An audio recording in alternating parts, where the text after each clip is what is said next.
You're listening to Business Talk Radio, where we take business to the next level.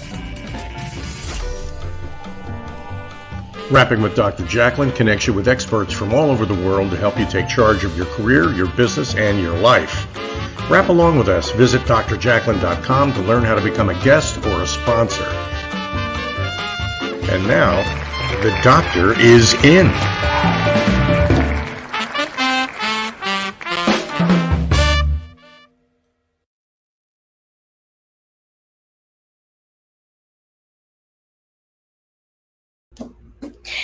Hello and welcome to USA Global TV and Business Talk Radio. I was just jamming to that music and I thought, I feel like Jay Leno, except I'm not.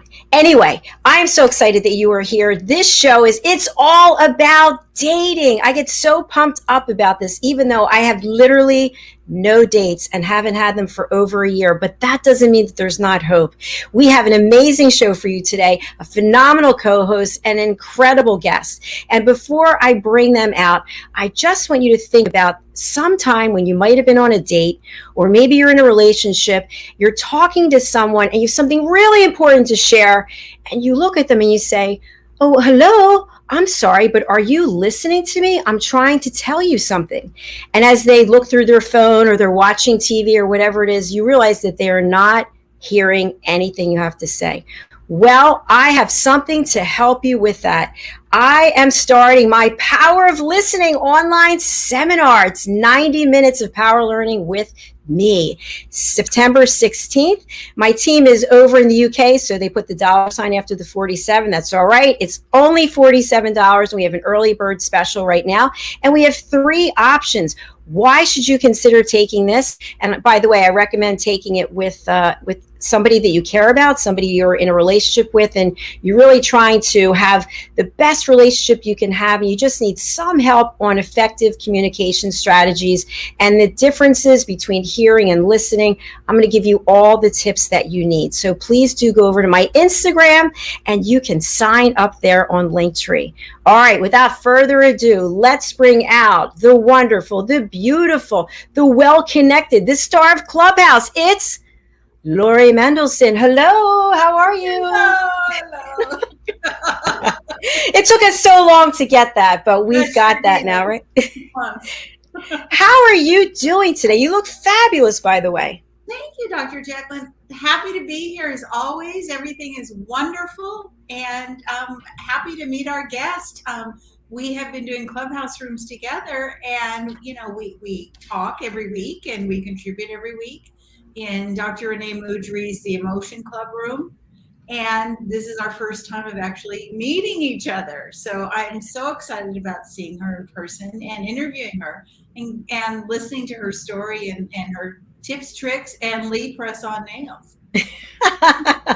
I have to tell our audience that I was so lucky to be there for the meeting, the two of you in person, and I could feel that chemistry and deep respect for one another. So I do think that's pretty cool that when we're only talking to someone through the audio only app of Clubhouse and then you get to meet them in person, it's really amazing. So Lori, before we bring her out, I'm going to spotlight you, and I'd love for you to share with us everything that you're doing and the value that you bring to this beautiful world. Thank you, Dr. Jacalyn. What am I doing? I'm wondering why I'm dating is actually what's going on with me right now, because it's going from bad to worse. Oh no. Oh no. I'm questioning that myself and doing a lot of self-reflection. But this week I'm very busy writing dating profiles. In fact, one of the ones that I just wrote this morning was the woman is very active, and I wrote for her. I said, "I'm looking for a man who is allergic to lazy boys," which I thought is a great opening. That's cute. Wait, I gotta come back and give you that. That's a good one. Thank you, Dr. Jacalyn. So I'm busy writing dating profiles for people and hanging out in Clubhouse and adding value and listening and learning with wonderful people such as yourself. So thank you, Dr. Jacalyn. Thank you. I just want to ask you a quick question before we bring our guest out, and that is, have you found any change in Clubhouse in terms of attendance or discussion topics as the world has opened back up? Are you finding more people, less people? What are you finding? I'm finding that the rooms are getting smaller and the subjects are being very repetitive at this point. I mean, how many times have you seen, and I don't know what your settings are, but have you seen tips to attract your soulmate? I have seen at least 15, 20 rooms of that. Or you're a high valued woman looking for a high valued man. There are so many rooms that I go in that I just leave immediately because it's not a good fit for me to even listen to. But you love Breakfast of Champions. I think they should just call it Dining with Champions because it goes on all day long. It's no longer breakfast. No, they've extended it now, I think, till 8 o'clock at night. And I've picked up a lot of great tips today. For example, LinkedIn apparently bought something called Jump Rope. Have you heard this? No, tell me. I think it's a sales training platform. And so the discussion was, do you think that there's value in that? Will you be over on LinkedIn, live streaming? Do you use LinkedIn? One thing I want to share is that before the last couple of months, I was doing a lot of searching for guests myself, and I'd go to LinkedIn and I would find, somebody's on LinkedIn, but they're not on Instagram, or they're on Instagram and they're not on LinkedIn. And I thought, why wouldn't you be on LinkedIn? Because LinkedIn, I think, is like the professional platform. Whereas Instagram, for example, we don't stream to Instagram because Instagram will not let you stream there. Mm-hmm. So that cuts out, like, all those people on Instagram are not getting any of the shows that we do or anybody else who's doing live broadcasts. But LinkedIn, you can apply. And so we do stream to LinkedIn. So anyway, I just thought that there's always something that I pick up in there. Yeah. It's wonderful. Thank God. That is a great room. Yes, Dr. Jacalyn. So without further ado, here comes Miss Dawn. So let me just do a quick introduction.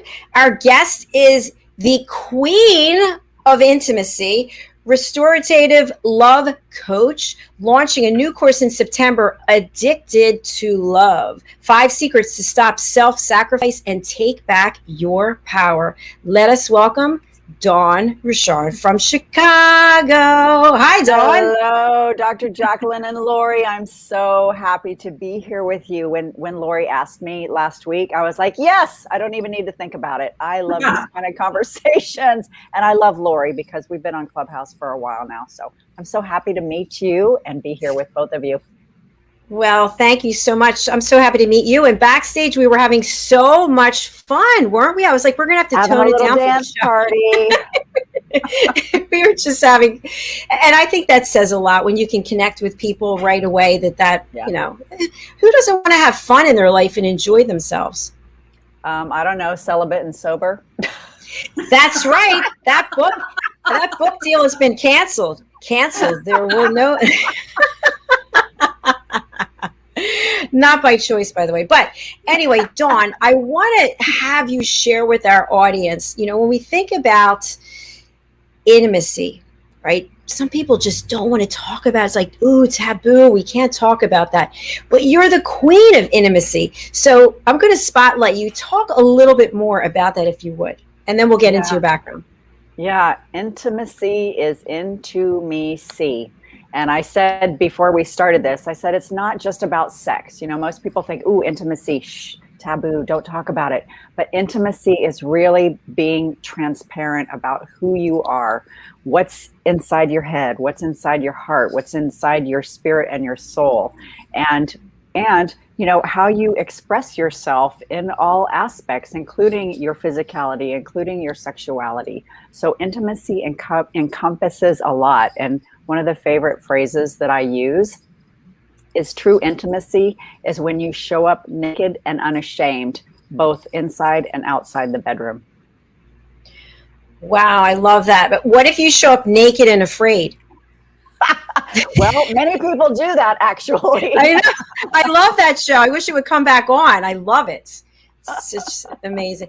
No, I think that that's a really valid point. So there's something about just being comfortable in your own skin. And I think I've had issues with that many times over the years. In fact, for this challenge that I'm doing, 75 Hard, you have to take a picture of yourself every day, which is not naked, but every day I'm like, oh, like I just go like this.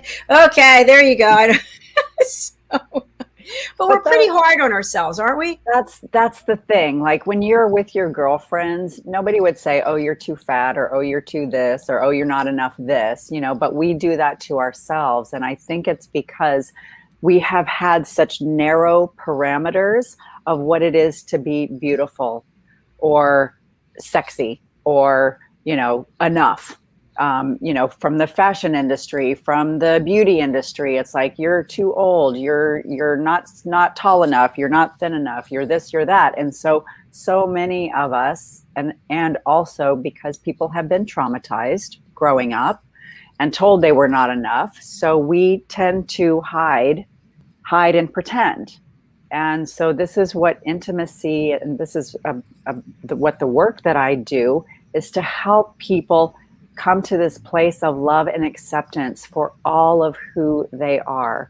You are enough as you are. You may have challenges. We all have challenges. We all have struggles. We all have feelings of doubt and insecurity.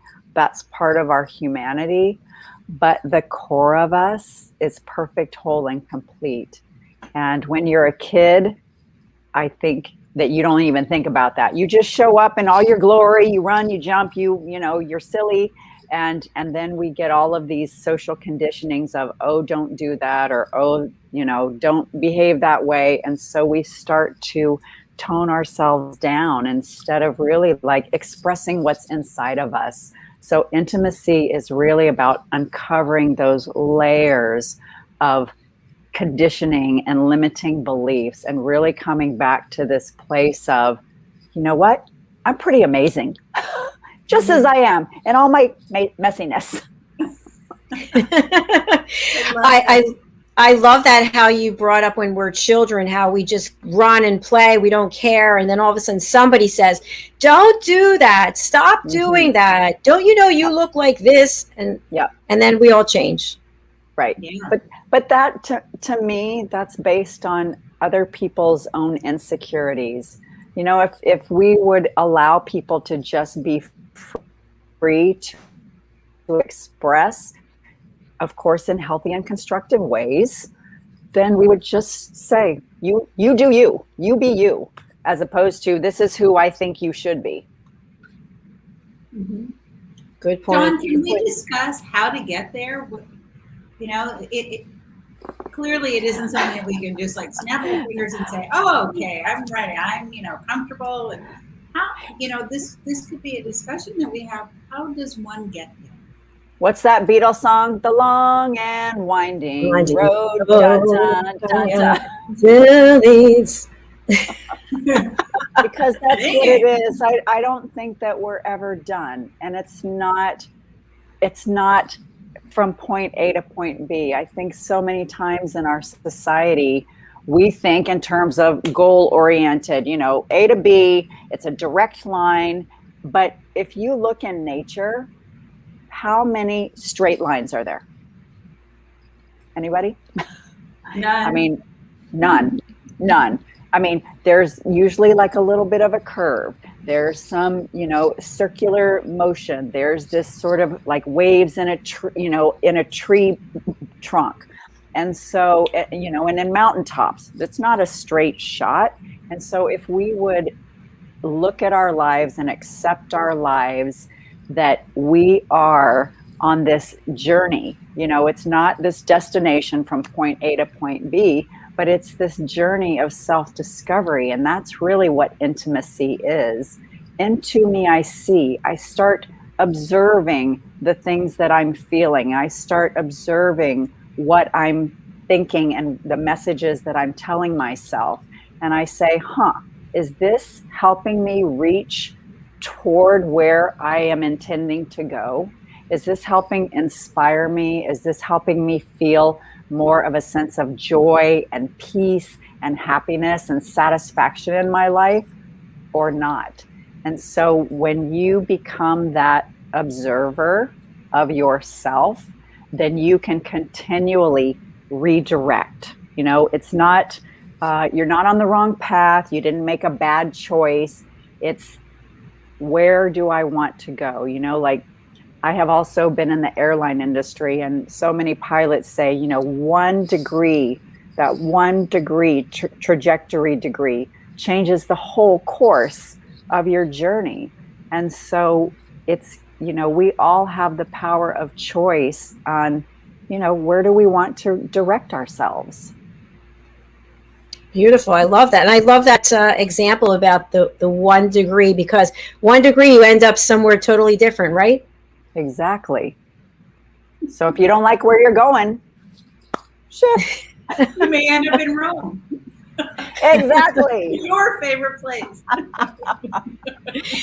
Dawn, how would you describe your experience on Clubhouse? What have you found to be really valuable, and what could you have left aside? I love rooms like Lori hosts, you know, rooms where you have deep and meaningful conversations about the realities of life. You know, this is, to me, this is what makes life meaningful and enjoyable.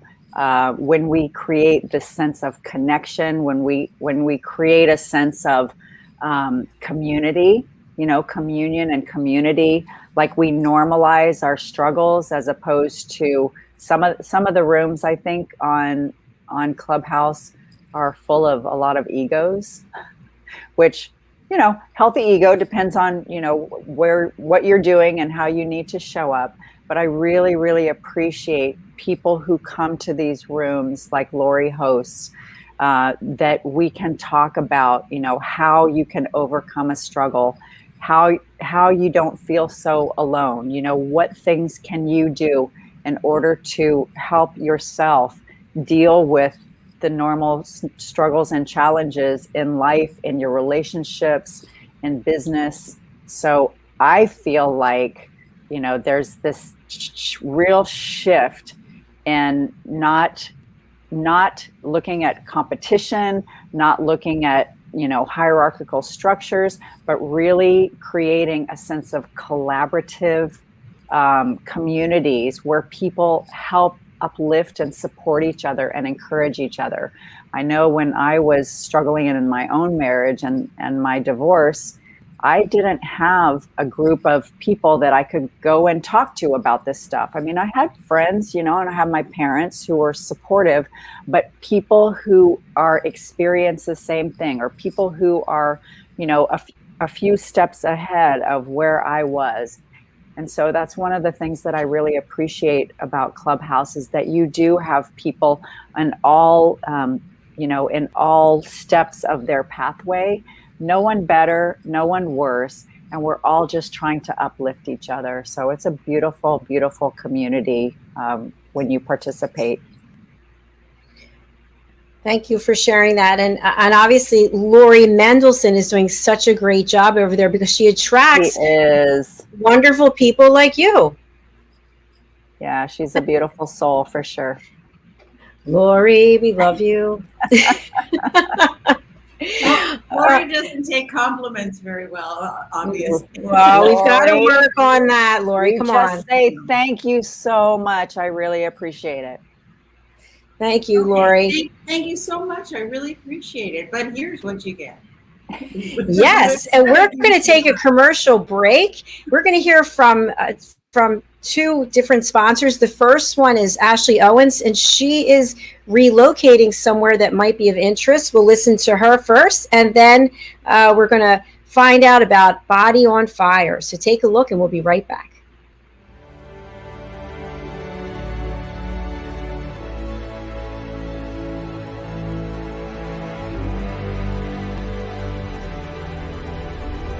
Networking sucks and people suck at it, but nothing gives me more life than walking around and talking to people in an audience and really being able to identify, okay, I see where you're having trouble, let's work on fixing it. How do you help them? How do you provide value? My goal is to give them those tools to be able to go out and tackle that fear. Anywhere there's coffee is where I'll be. So I bring candy a lot to my speaking engagements.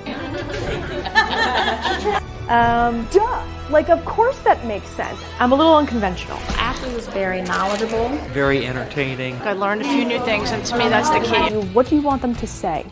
How do you want to be perceived?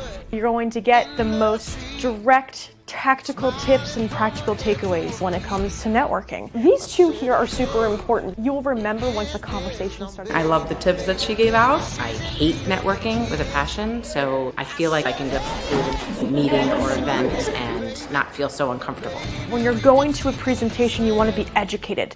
You also want to be entertained. She was really fun and really personable, and everything she was saying was just very relatable. She's got a lot of great ideas. That will make you stand out so fast. She comes across as someone that likes what they do and just doesn't try to sell you something. Activity breeds results. If you're not doing anything, you're not going anywhere. Just made me want to start networking, which I never thought I'd say before. A networking strategy that works for you.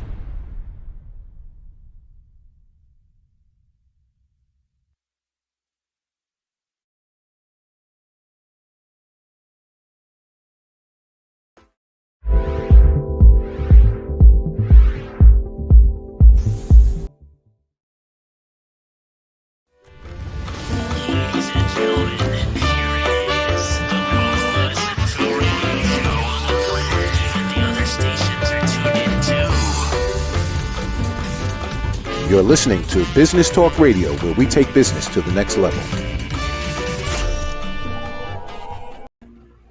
Hello and welcome back to USA Global TV and Business Talk Radio. You're watching It's All About Dating with the star of our show, Lori Mendelsohn, dating coach and matchmaker, and our special guest, Queen of Intimacy, restorative love coach, launching a new course in September, Addicted to Love, 5 Secrets to Stop It, Self-Sacrifice, and Take Back Your Power. It's Dawn Rishárd. Welcome back, Dawn. Thank you. So, I want to ask Dawn. Go ahead. How did you get into this field? I'm always curious how people get into it. Oh, I have been doing this since I was a kid, Lori.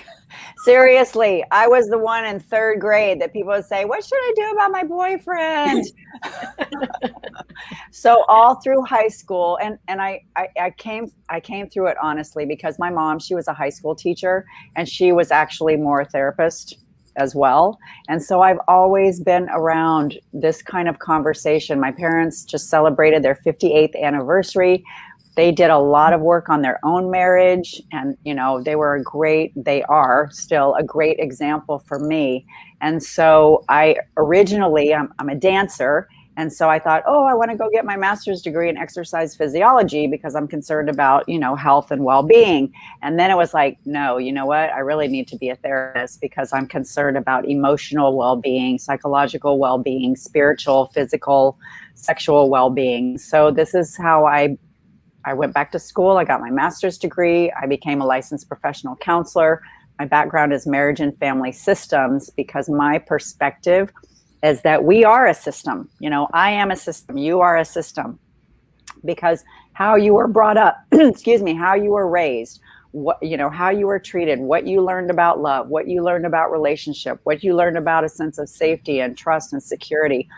You have these experiences through life that affect you right now. And so, Lori and I have talked in many rooms about all of the work is internal. So every relationship that you have, including my marriage, I got divorced 2 years ago because it wasn't working. We were not able to come to an agreement about this is how we're going to resolve our issues, and this is how we are going to make each other a priority, and this is how we are going to treat each other, because both people in the partnership need to do their own work. You do your own work individually, and then you come together and you work things out as a couple. And so this is why I'm doing this work. When I was struggling in my own marriage, and we went to therapy 4 times, I'm a therapist, I'm helping other couples heal their marriages, but I couldn't fix my own because I was taking care of my stuff, and I didn't feel like he was taking care of his stuff. And it was just this blame and shame and criticism game. And I thought, you know what? If I have the education and the professional experience and I struggled, there must be so many thousands of other people who don't have the language, who don't have the techniques, who don't have this, broader perspective of saying, what am I doing or what am I not seeing? How do I need to take responsibility for creating my own sense of peace and joy and love in my life without relying on somebody externally to me? So one of the other things that I often say is, people say, oh, I'm looking for the perfect partner. And my response is, no, your job is to become the perfect partner. Mm-hmm. That's your job. I love that. You want to date. Yes. Even those that you want to date, I feel like it's that swipe left. What do I like? What do I want more of in my life? And what am I going to swipe and say, I don't want that. What do you find, Dawn, and also Lori, when one of the two people in the relationship is coming forward, wants to get some help, and like Dawn, you just described, the other person's not doing the work, but the first person is afraid to do the work because they don't want to lose the second person.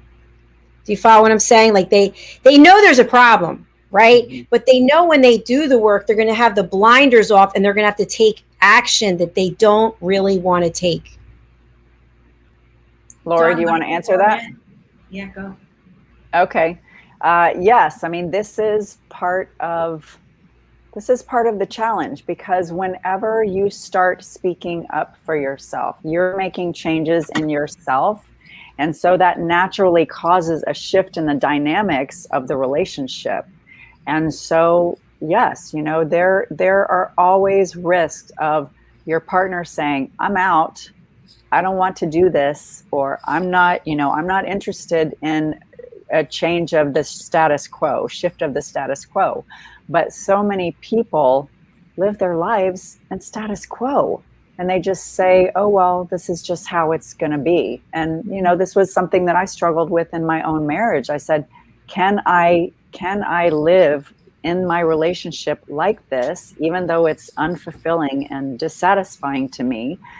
Because I do have great friendships. I do have a great family. I do love my work. And I thought, no, because if I want to have a partner, I want a partner. I want somebody who loves and supports me and encourages me and is concerned about their own personal growth and well-being, because we're continually evolving in our lives, whether you try to or not. You are. On a cellular level, everybody is changing, I think, from year to year. Your complete cells change. And so to me, this is growth and evolution and life. This is what life is about, experiencing more of what is and more of what's possible.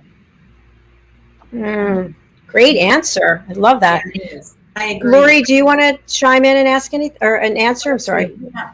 People live in such fear that if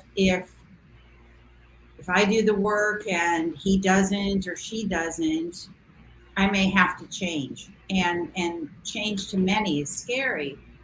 The ideal situation, as we all know, is when we are secure within ourselves, when we have that strong love for our own self.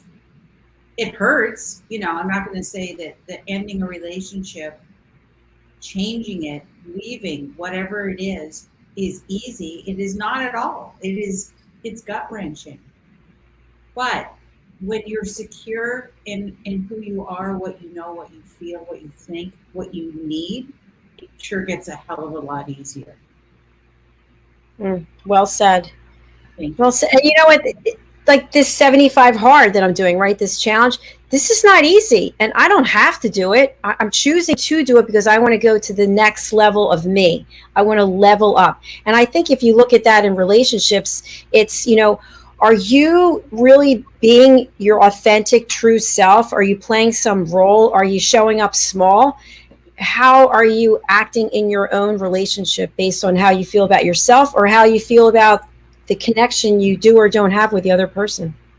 Well, and I love that because one of my my favorite psychotherapist mentor, her name's Esther Perel, and she says, every relationship should have a contract, like a 1-year contract with an option to renew, because you are continually evolving and changing, and as you shift and evolve and change, you check in with your partner on a regular basis and say, what's working, what's not working, how can we shift and grow, what things, how can we face in the same direction? Because I think what happens a lot of times is that people get to this point, and Esther calls it, marriage 2.0 or marriage 3.0, where you can have these really huge crises in your marriage.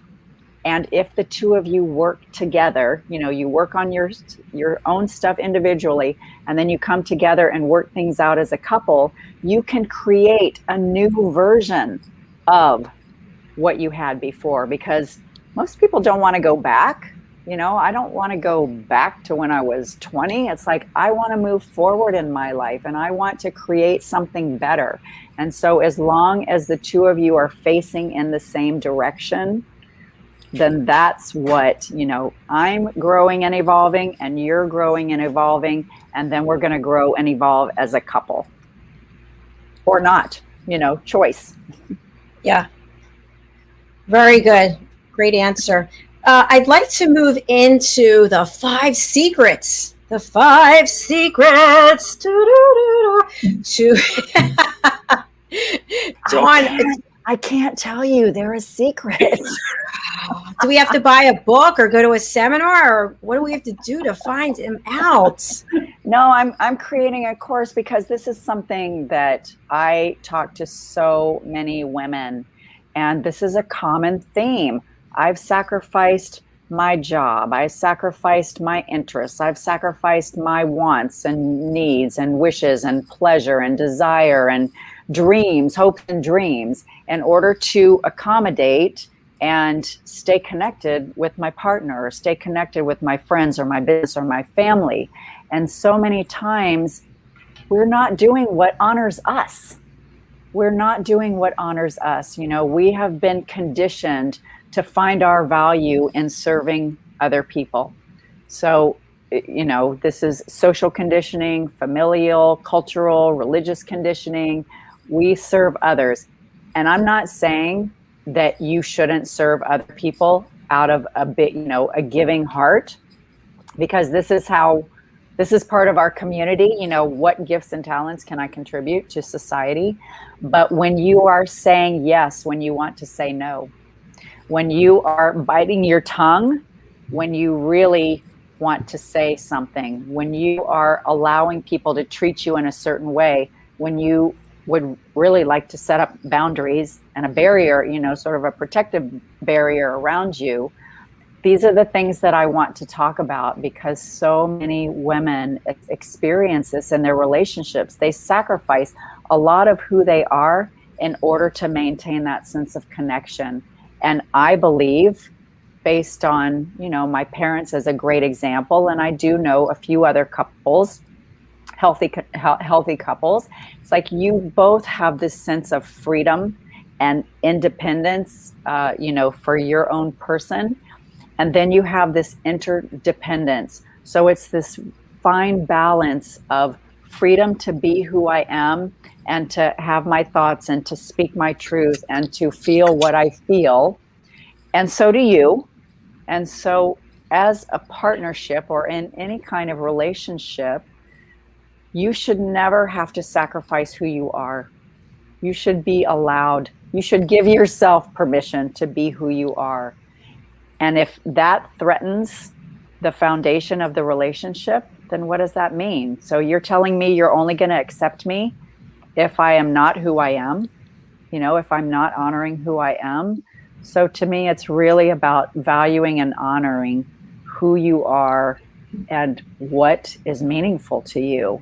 And the other person should be supportive and encouraging of oh, does this make you happy? Does this bring you joy? I want you to experience more joy and more happiness in your life, because when you're happy, then it affects me. Your energy affects me. And so then, we contribute to each other's happiness. Love it. Well said. Well said. I have something to add, if I may. Yes, please go. We need to live fearlessly. Mm-hmm. We are so afraid of what the other person will do or say if they do not agree with us, what the fallout will be.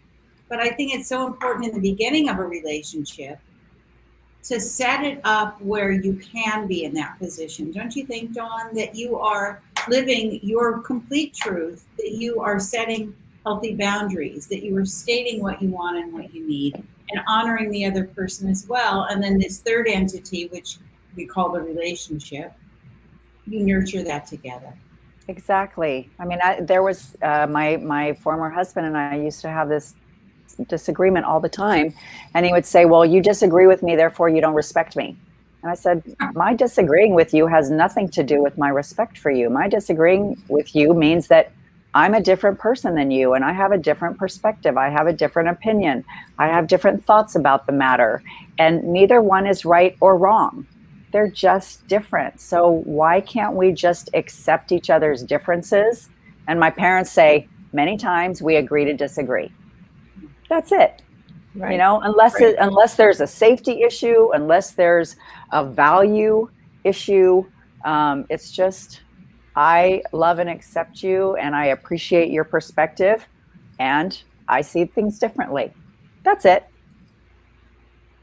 Let's get him on the phone right now. What is his number?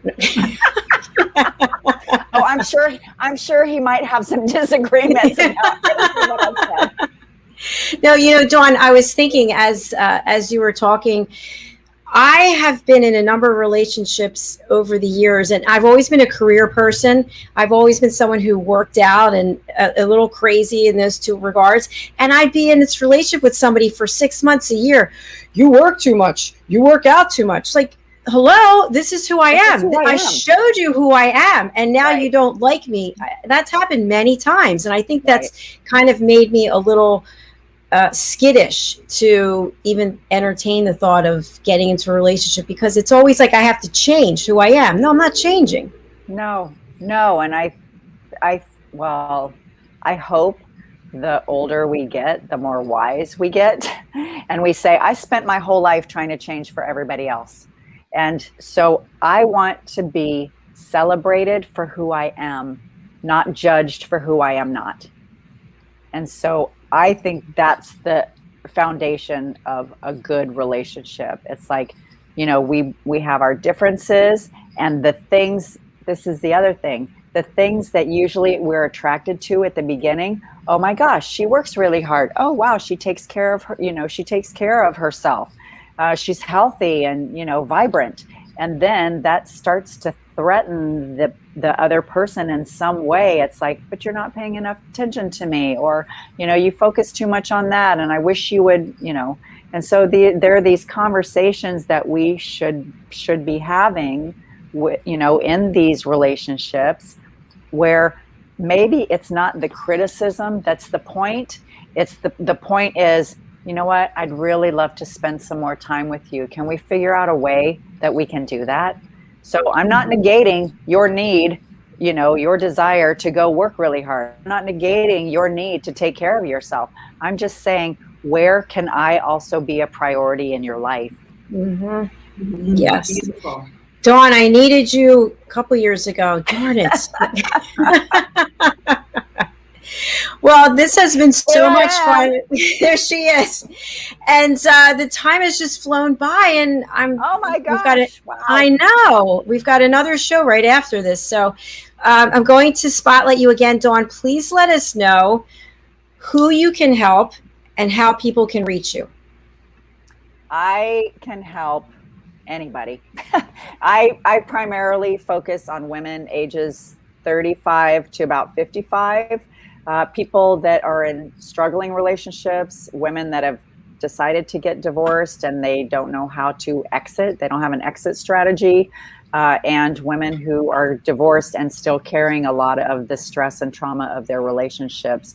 So I primarily work with women, but I also love working with couples. So if anybody is in a couple and they're struggling in their couples, I really am great at cutting through the BS and saying, this is your part and this is your part. And this is how, the two of you can work together, because oftentimes, each person is carrying some wounding from the past. And so it's really about learning how to heal what you're still carting on with you, so that the two of you can show up as a better version of yourself and be more transparent and be able to communicate more effectively. So I love, and I still believe in love. And so I want to help people who are struggling with that sense of self-love really come to this place of, you know what, you are worthy of the love that you desire. You deserve it. We all deserve to be loved. That's a great way to close out the show, Dawn. Thank you for being here. And thank you for having me. What a pleasure. We'd love to have you back. So please do book again. There's so much more there, Dawn. I can tell. We're just like very just on the surface. Yes. So, okay. Thank you again. And please do come back. Thank you. I will. Bye. Bye, Dawn. Thank you. Good seeing you. Thanks. Great to see you. Thank you so much. See you Sunday. All right. Bye-bye. Take care. Bye, everybody. Bye. Bye. I always feel bad saying goodbye to people. It's just, I feel. We could have a dating marathon show if you'd like, Dr. I know. I have to hit that little button, and I'm like, no, yes, no, stop it. Okay. Lori, who should reach out to you, and what's the best way to get in touch with you?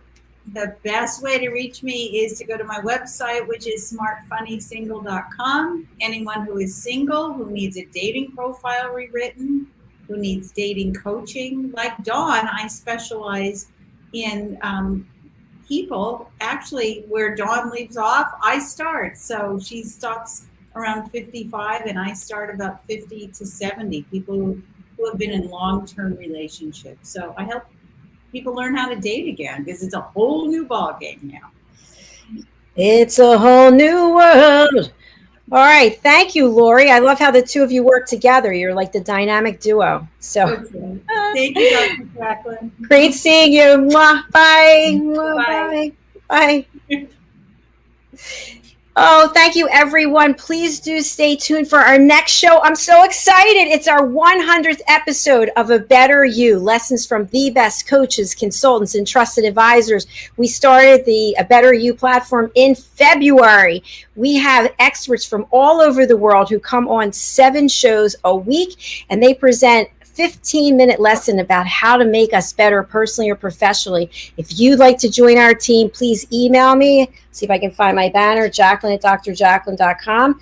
But we have our 100th show since February, just for A Better You. And overall, I think since August 16th of last year, we're coming up on our 500th live streaming broadcast. I can't even talk. I'm so excited. All right. Our show is coming back on in 16 minutes. So please do join us. We've got 2 world-class presenters who are going to help make us better personally and professionally. Thank you so much, Lori. Thank you so much, Dawn. A pleasure having both of you. And I look forward to seeing you again soon. Take care.